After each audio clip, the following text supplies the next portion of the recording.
Batch of South Korean combat vehicles spotted in Peru.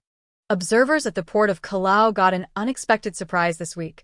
A shipment of at least 2 K2 Black Panther main battle tanks, alongside 6 K-80888 armored personnel carriers, arriving from South Korea. The vessel, identified through tracking data as the GLOVIS SAFETY IMO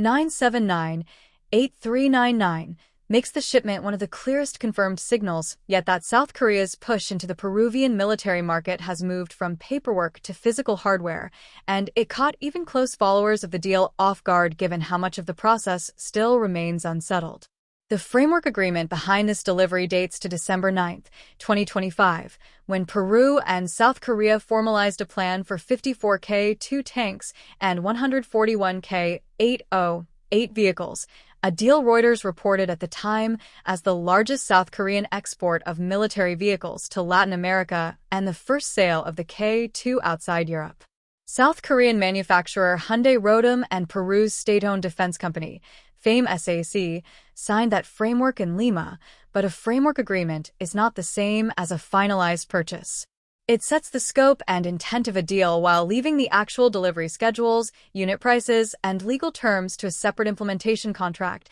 and multiple outlets reported at the time that South Korea and Peru expected to finalize those terms sometime between June and July 2026. Sending a small number of tanks ahead of a signed contract looks for testing phase. It lets Peruvian crews and maintenance personnel put the vehicle through cold start testing, altitude trials in the Andes, and comparison against the aging T-54 and T-55 tanks it is meant to replace,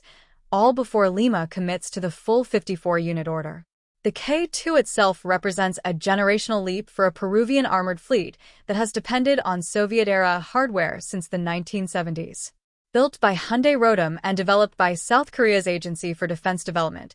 the tank runs on a Hyundai Doosan Infracore diesel engine producing 1,500 horsepower, paired with a suspension system that can raise or lower the hull to adapt to terrain, reaching road speeds up to 70 km/h 43 miles per hour. Its main armament is a 120mm 4.7-inch smoothbore gun fed by a domestically designed automatic loader capable of loading rounds even while the tank is moving over uneven ground, a feature that reduces crew workload and keeps the gun in action longer during sustained engagements. South Korea has already proven the platform's export appeal through Poland's multi-billion-dollar orders, and Peru's rugged, mountainous interior gives the K2 a similar operating environment to the one it was originally designed for on the Korean peninsula. The 6 K-808 vehicles that arrived alongside the tanks are 88-wheeled armored personnel carriers already contracted in earlier, smaller Peruvian purchases, built to carry infantry and support elements at speeds up to 100 km/h 62 miles per hour on roads and roughly 8 km/h 5 miles per hour in water during amphibious operations.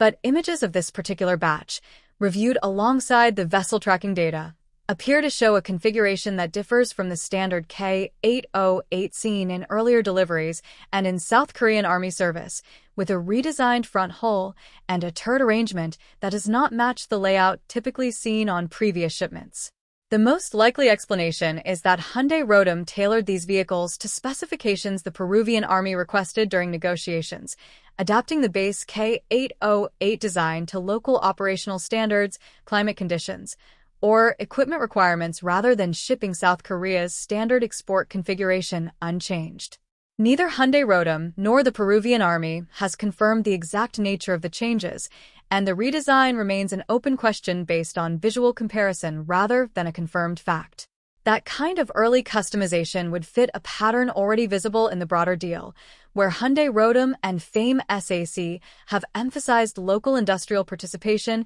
and technology transfer as central pillars of the agreement rather than a simple off-the-shelf sale. If Peru is already shaping the design of vehicles arriving ahead of a signed implementation contract, it suggests both sides expect the relationship to move forward, even if the paperwork has not yet caught up with the hardware on the dock. Trial deliveries ahead of a final contract are common in international arms sales, precisely because they let a buyer walk away or renegotiate if a platform underperforms in local conditions, and Peru's own history of tank shopping, including previous unsuccessful evaluations of the Russian and Chinese-made competitors, shows Lima has been willing to change course before committing to a final purchase.